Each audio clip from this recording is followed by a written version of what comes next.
Morning all of you. आज आपको जो है पार्ट ऑफ स्पीच का पहला पार्ट नाउन आपको बताते चले हैं कि पार्ट ऑफ स्पीच ये इंग्लिश ग्रामर में इतना इम्पोर्टेंट है। आपको बताते हैं कि सेंटेंस में अगर कोई भी सेंटेंस आता है तो पार्ट ऑफ स्पीच बहुत इंपॉर्टेंट अपना रोल निभाता है। अगर पार्ट ऑफ स्पीच का पूरा ज्ञान नहीं है, अगर इसके बारे में कोई बेसिकल नॉलेज भी नहीं है, तो आपको समझ सकते हैं कि ये उस सेंटेंस में बहुत सी ढेर सारी मिस्टेक्स और एरर आ जाती हैं, जिसको उस चीज को क्लियर करने के लिए आपको बताएं एसएससी, रेलवे, सीजीएल ऐसे बहुत से ढेर सारे कॉम्पिटिटिव एग्जाम्स होते हैं जिससे ज्यादा से mostly questions part of speech से रिलेटेड आते हैं। उसी को ध्यान में रखते हुए आज जो हमने एक वीडियो जो है नाउन से रिलेटेड आपको यहाँ पर जो है दिखाएंगे वीडियो के माध्यम से, और आपके बहुत ढेर सारे डाउट्स जो है क्लियर होंगे। आप स्क्रीन पे देख रहे होंगे नाउन क्या है, नाउन एंड इट्स काइंड्स, और उसके भेद कितने प्रकार के होते हैं, ये आपको अच्छी प्रकार और भली बात से बताने का पूरा प्रयास करूंगा।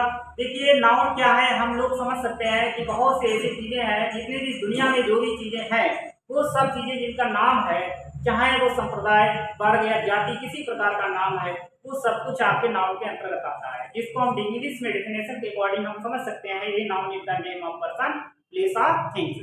देखिए जिसके एग्जांपल है, जैसे मैंने एक एग्जांपल ले लिया, चेयर है, बुक है, सनापुर है और आपका कानपुर, आगरा, एनीबडी, जो भी नाम है वो नाउन के अंतर्गत आते हैं। अब बात आती है कि नाउन का और काइंड्स के बारे में। काइंड्स क्या है, अब आपको बताएं कि क्वेश्चन को ध्यान में रखते हुए नाउन के काइंड्स हमने स्क्रीन पर आपको दिखाए हैं। जो नाउन के काइंड्स यहाँ पर 8 प्रकार के दिखाए गए हैं, लेकिन अभी तक बहुत से हमारे स्टूडेंट्स हैं, बहुत से ऐसे कंपटीशन के एग्जाम्स के स्टूडेंट्स हैं जिन्होंने अभी तक 5 टाइप के नाउन के बारे में पढ़ा होगा और समझा होगा, लेकिन आज आपको हम नाउन का ऐसा कोई वर्ड, ऐसा कोई चीज नहीं छूटेगी जो आज आपको क्लियर नहीं करे। देखिए इसमें सबसे पहले प्रॉपर नाउन को हम समझाते हैं, फिर आपको एक एक करके से पूरी डिफिनेशन और एग्जाम्पल के साथ में पूरा जो है सब क्लियर करूंगा। देखिए प्रॉपर नाउन क्या होता है, आज हम आप समझ सकते हैं, समझाने का पूरा प्रयास करूंगा। प्रॉपर नाउन को हिंदी में कहते हैं व्यक्तिवाचक संज्ञा। व्यक्तिवाचक संज्ञा क्या होती है, ये आपको बताते हैं कि इस दुनिया में कोई भी धर्म, जाति, संप्रदाय, जो भी चीज है, जैसे वर्ग है आप ले लीजिए, जैसे डॉग है, डॉग एक जाति है, अगर हमने डॉग का नाम रख दिया कि मतलब डायमंड है या शेरू है, ऐसे बहुत से ढेर सारे नाम रखती है उसके, तो वो नाम रखने पर उसका नाम आ जाएगा, प्रॉपर नाउन में आ जाएगा। अदरवाइज उसका नाम नहीं रखते हैं, डॉग का डॉग कहेंगे, बिच का बिच कहेंगे, मेयर कहेंगे, काऊ कहेंगे, ऑक्स कहेंगे, तो आपका जो है जिस तरह से तो उसका नाम है वो किसके अंतर्गत आएगा, कॉमन नाउन के अंतर्गत आएगा। तो कॉमन नाउन के बाद आता है मटेरियल नाउन। मटेरियल नाउन का मतलब है सबस्टेंस ऑफ मटेरियल, मतलब पदार्थ की अवस्था। अवस्था का मतलब है जिसकी अवस्थाएं पदार्थ की जो होती हैं वो मटेरियल की सबस्टेंस जो है 3 होती हैं, solid, liquid and gas. Solid मतलब जो है आपका जितने भी मेटल्स आती हैं वो मेटल हो गई, गैस हो गई, और आपका लिक्विड है, इसमें जितनी भी चीजें वाटर है, आपका मिल्क है और आपका गोल्ड है, आयरन है, स्टील है, ये सब चीजें मटेरियल नाउन के अंतर्गत आती हैं। फिर इसके बाद आता है आपका कलेक्टिव नाउन। कलेक्टिव नाउन का मतलब है जो चीजें हमारा एक समुदाय के रूप में रहते हैं, ग्रुप बनाकर के जो चीजें हैं वो आपका किसमें आएंगी, कलेक्टिव नाउन है। किसमें आएंगी, कलेक्टिव नाउन, जिसमें हम कह सकते हैं जैसे पुलिस है, आर्मी है, क्लास है, ऐसे बहुत ढेर सारे एग्जाम्पल्स हैं जो आपको इस कलेक्टिव नाउन को डिनोट करते हैं। इसके बाद आता है अवस्थित नाउन। अवस्थित नाउन को सीधे कह सकते हैं it has no physical state, ऐसा नाउन हो जिसमें कोई हमें फिजिकल स्टेट दिखाई ना दे, मतलब शारीरिक अवस्था दिखाई ना दे, तो वो आपका आता है, इसमें अवस्थित नाउन में आता है, जिसमें हम कह सकते हैं फीलिंग, थिंकिंग, ठीक है, और ये चीजें आपकी किसमें आएंगी, अवस्थित नाउन। किसमें आएंगे, अवस्थित नाउन। अवस्थित नाउन में जिससे एग्जाम्पल्स है जैसे बाकी पार्क है, experience is the best teacher, तो इसमें जो एक्सपीरियंस है, वॉकिंग है, ऐसे बहुत ढेर सारे एग्जांपल्स हैं जो आपको डिनोट करते हैं अवस्थित। इसके बाद आता है आपका कंक्रीट नाउन। देखिए आप स्क्रीन पे देख रहे होंगे, अब एक एक डिफिनेशन और फिर एग्जांपल के साथ में प्रत्येक नाउन की काइंड को जो भी डाउट है वो क्लियर करेंगे। देखिए प्रॉपर नाउन का जो है आप लोग हिंदी में समझ सकते होंगे, व्यक्तिवाचक संज्ञा होता है, इसको name of specific person, place or है, मतलब कोई व्यक्ति, वस्तु, स्थान कोई एक खास नाम रख दिया जाए, इसका नामकरण हो जाए, वो आपका प्रापक नाउन में आता है। जैसे रश्मि, रश्मि जैसे आपने देखा होगा, जब रश्मि का मान लीजिए सपोज दैट आपका जन्म हुआ होगा, तो ये तो नहीं कहा होगा आज रश्मि का जन्म हुआ, लेकिन जब हुआ होगा तो हमें जो एक खास गर्ल होगी, जब उसका नाम रख दिया गया तब वो प्रापक नाउन हुआ, इससे पहले वो कॉमन नाउन होगा। इसी के सपोज दैट दूसरा आता है आपका, नेक्स्ट आता है कॉमन नाउन। कॉमन नाउन का मतलब है जातिवाचक संज्ञा। जैसे नेम ऑफ ए क्लास, आप एक पर्सन ले सकते हैं, कोई व्यक्तिगत स्थान जिसकी कोई जाति हो, जिसका कोई वर्ग हो, जिसका कोई समुदाय हो, तो वो आपका किसमें आता है, जातिवाचक संज्ञा में आता है। जिसमें आज आपको बताते हैं इस दुनिया में बहुत ढेर सारी ऐसी, इस दुनिया में सबसे ज्यादा जो नाउन है वो क्या है, वो कॉमन नाउन है। क्या है, कॉमन नाउन। ये कॉमन नाउन में आपका, जैसे आपने देखा होगा, जिस चीज का नामकरण ना हो वो आपका कॉमन नाउन में ही रखा जाए। जैसे आपको सपोज दैट एग्जांपल में आया है मैन, मैन जैसे अब तो ढेर सारे मैन है, पता ही नहीं क्या चलता है, एक जाति मैन की है। अगर इसका मैन, बॉय, गर्ल, बुक, ठीक है, जितने भी स्थान है, और जब हमें स्थान का, जैसे हमने मान लिया सपोज दैट इंडिया में कंट्री ले लिया, कंट्री में बहुत ढेर सारे कंट्री हैं, जब हम कंट्री का कोई नाम रख देंगे तो प्रॉपर नाउन हो जाएगा। जैसे हमने इंडिया रख दिया, चाइना है, जो भी है, तो ऐसे ढेर सारे नाम रख देंगे तो वो आपका प्रॉपर नाउन हो गया। जब तक नामकरण नहीं होगा तब तक वो रहेगा, कॉमन नाउन में रहेगा। जैसे बुक है, एनिमल है, एक्सेट्रा। इसके बाद आपका आता है मटेरियल नाउन। मटेरियल नाउन का मतलब है name of a material of substance, कोई भी पदार्थ जिसकी कोई अवस्था होती है, इसकी पदार्थ की इसमें अवस्था जो आपको डिनोट की गई है, सॉलिड, लिक्विड एंड गैस, जिसमें गोल्ड है, सिल्वर है, आयरन है, ठीक है, वाटर है, एयर, जैसे बहुत ढेर सारे नाउन जो आपके आएंगे वो मटेरियल नाउन में आएंगे। मटेरियल नाउन आपको मटेरियल नाउन में क्लियर करते हैं, बहुत से डाउट होते हैं देखने में। मटेरियल नाउन रहता है, जैसे मटेरियल नाउन रहता है जिसे तुमने देखा हो, कभी कभी वो नाउन आपको डाउट भी कर सकता है।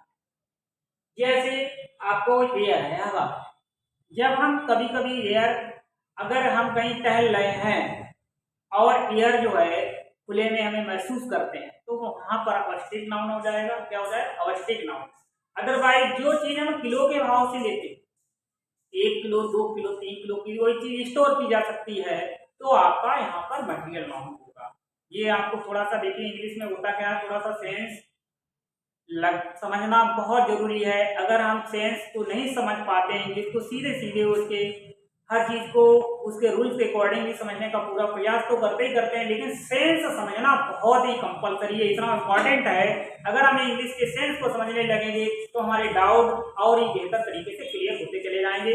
अब आपको नेक्स्ट जो है वो क्या है, कलेक्टिव नाउन। कलेक्टिव नाउन को हम समझते हैं, इसको हिंदी में कहते हैं समूहवाचक संज्ञा।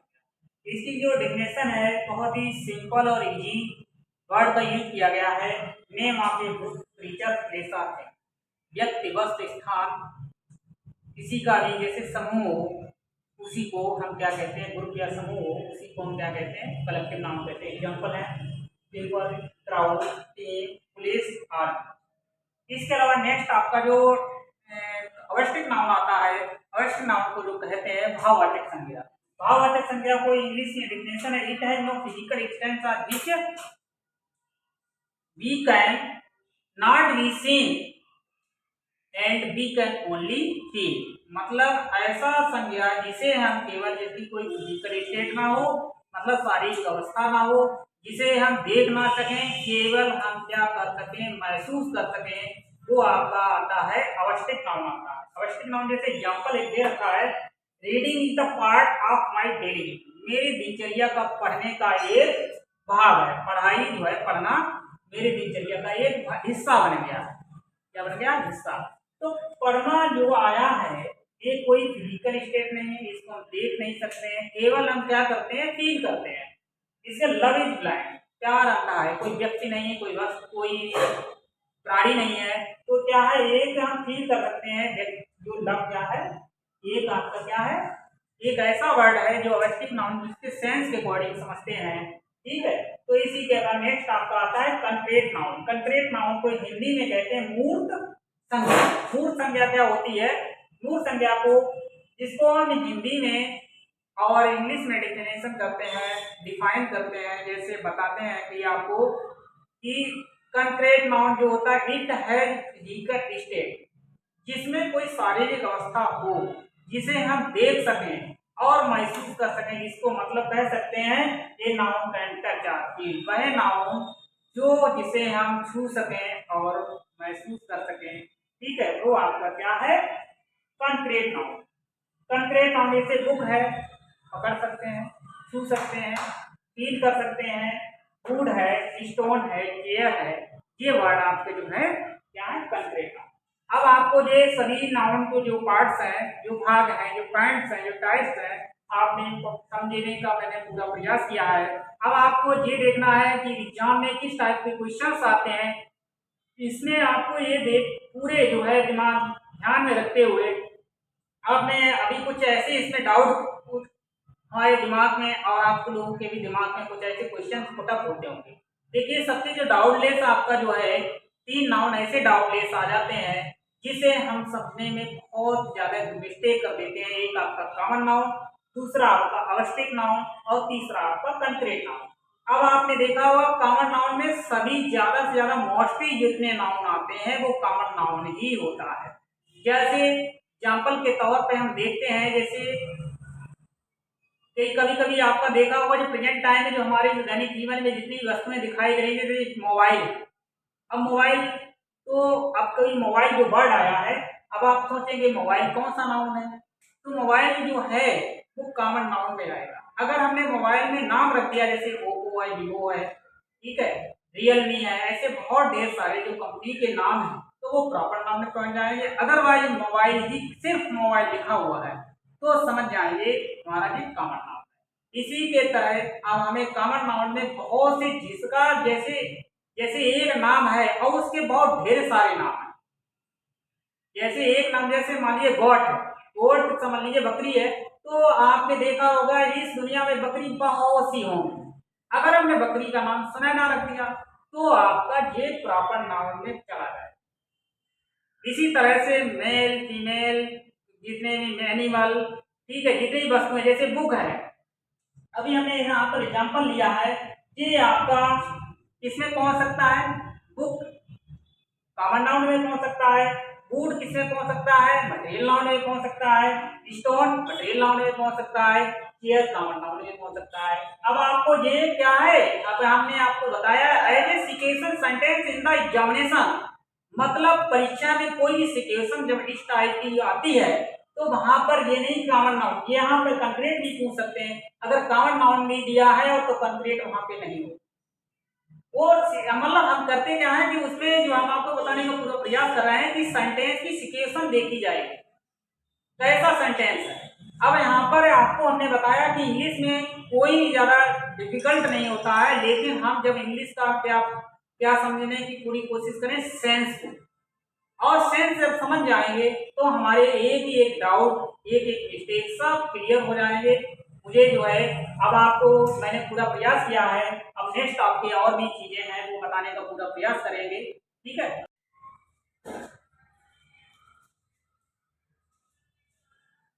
अब आपका जो है नेक्स्ट जो है नाउन का जो नेक्स्ट पार्ट आपका जो पॉइंट आया है वो countable and uncountable. Countable noun का मतलब है जिसे हम आसानी से गिना जा सके, वो आपका काउंटेबल नाउन। अनकाउंटेबल नाउन वो होता है जिसे आसानी से ना गिना जा सके, वो आपका क्या है, अनकाउंटेबल नाउन।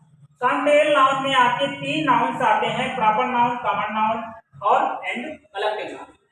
ये 3 नाउन जो है किसमें रखे गए हैं, काउंटेबल नाउन में। अनकाउंटेबल नाउन है मटेरियल नाउन और अवस्थित नाउन, ये आपके किसमें रखे गए हैं, अनकाउंटेबल नाउन। अब इसके एग्जांपल्स मैंने आपको यहाँ पर स्क्रीन पर दिखा दिए हैं। प्रॉपर नाउन, कॉमन नाउन और कलेक्टिव नाउन मतलब ऐड किसमें किए गए हैं, काउंटेबल नाउन में। और इसके बाद अवस्थित नाउन और मटेरियल नाउन किसमें रखा गया है, अनकाउंटेबल नाउन। अब हम आपको एक चीज यहाँ पर और क्लियर करते हैं कि जो आपको कभी भी, आप देखिए नाउन जो है आपका बड़ा टॉपिक ज्यादा नहीं है, लेकिन इसमें डाउट को क्लियर करने के लिए इसलिए आपको विस्तार रूप से एक्सप्लेन किया जा रहा है यहाँ पर। और आपको ये चीज और क्लियर साथ ही साथ कर रहे हैं कि काउंटेबल नाउन को हम दूसरा नाम एक और है वो यहाँ पे आपको बता रहे हैं विजिबल नाउन। क्या है? Visible noun, visible noun. और इसी का दूसरा नाम है, अनकाउंटेबल का नाम है, दूसरा नाम है इनविजिबल।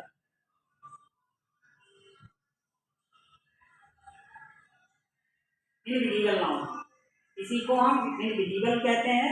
और visible noun are countable noun, invisible noun are uncountable noun. Visible are countable, invisible are uncountable. Okay, फिर इसमें हम आपको बताते हैं कि देखिए बहुत से आपके डाउट है, यहाँ तक आपके क्लियर कर दिया मैंने। और इसके एग्जाम्पल हैं, जैसे अब आप सोचोगे एग्जाम्पल मैंने गर्ल है, बॉय है, मैन है, एनिमल, एनीबॉडी, जो भी ऐसे नाउन आते हैं जिनको हम आसानी से गिन सकते हैं, काउंट कर सकते हैं। जो ऐसे नाउन है जिनको हम आसानी से नहीं गिन सकते हैं, वो आपके आते हैं किसमें? अनकाउंटेबल नाउन आते हैं। जैसे honest is the best policy, experience the best teacher, milk, gold, ये आपके क्या है, इनको गिनने में हम लोग क्या है, असमर्थ हैं। इसको इसमें आपका इनविजिबल नाउन आएगा या अनकाउंटेबल नाउन आएगा। आज आपको नाउन यहीं तक जो है पूरी डाउट मैंने क्लियर कोशिश करी है समझाने की।